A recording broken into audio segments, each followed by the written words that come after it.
संतुष्टि। पौराणिक कथा। एक धनी साहूकार था। उसके पास बहुत दौलत थी। उसने इतनी दौलत हासिल कर ली थी कि अगर अगले 7 पीढ़ियां बैठकर खा ले तो भी खत्म नहीं होगी।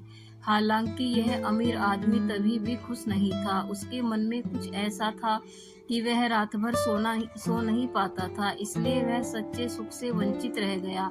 उसने सबसे पूछा कि वो ऐसा क्या कर सकता है जिससे उसे इस शर्मिंदगी से छुटकारा पा सके और सुख और शांति से रह सके। किसी ने उसे कहा कि संतों की शरण में जाओ तो संत आपको इससे बचाएंगे। धनी संतों की तलाश में गया। रास्ते में एक साधु महाराज एक पेड़ के नीचे बैठे थे। धनी व्यक्ति ने उनका अभिवादन किया और कहा, गुरुजी, मेरे पास किसी वस्तु की कोई कमी नहीं है। अगली 7 पीढ़ियां बैठकर बिना काम किए आराम से खा पाएंगी। फिर भी मैं खुश नहीं हूँ क्योंकि एक व्याकुलता मुझे सोने नहीं देती।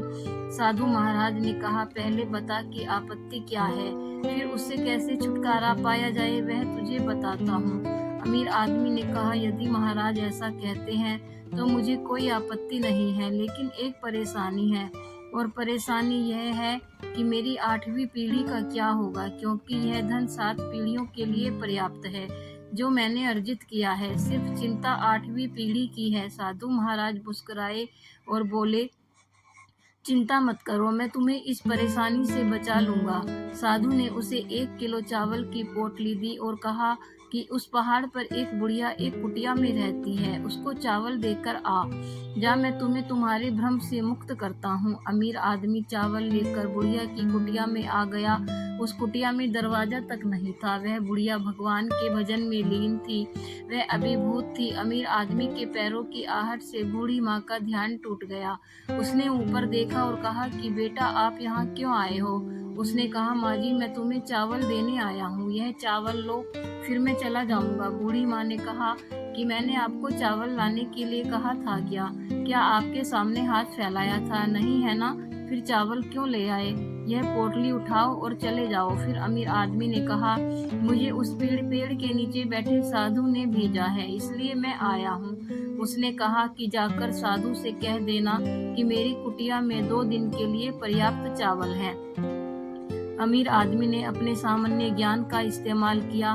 उसने कहा कि माँ जी, आपको तीसरे दिन के लिए चावल काम आएंगे। उसने कहा कि आप और वह साधु मेरे तीसरे दिन की चिंता मत करो।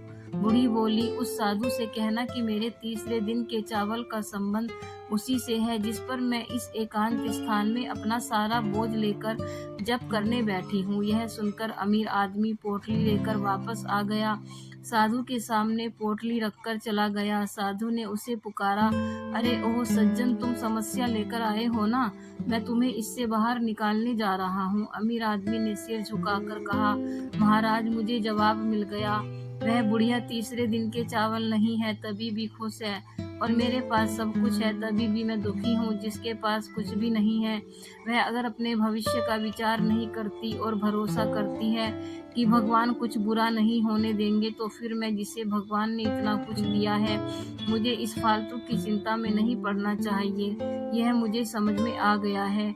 दोस्तों, छोटी सी ये ज्ञानवर्धक कहानी हमें समझाती है कि हमारे पास जो है उसका आनंद लेना चाहिए, उसमें खुशी ढूंढनी चाहिए। जो नहीं है उसके बारे में फालतू की टेंशन लेकर हमें अपना सुख चैन नहीं खोना चाहिए।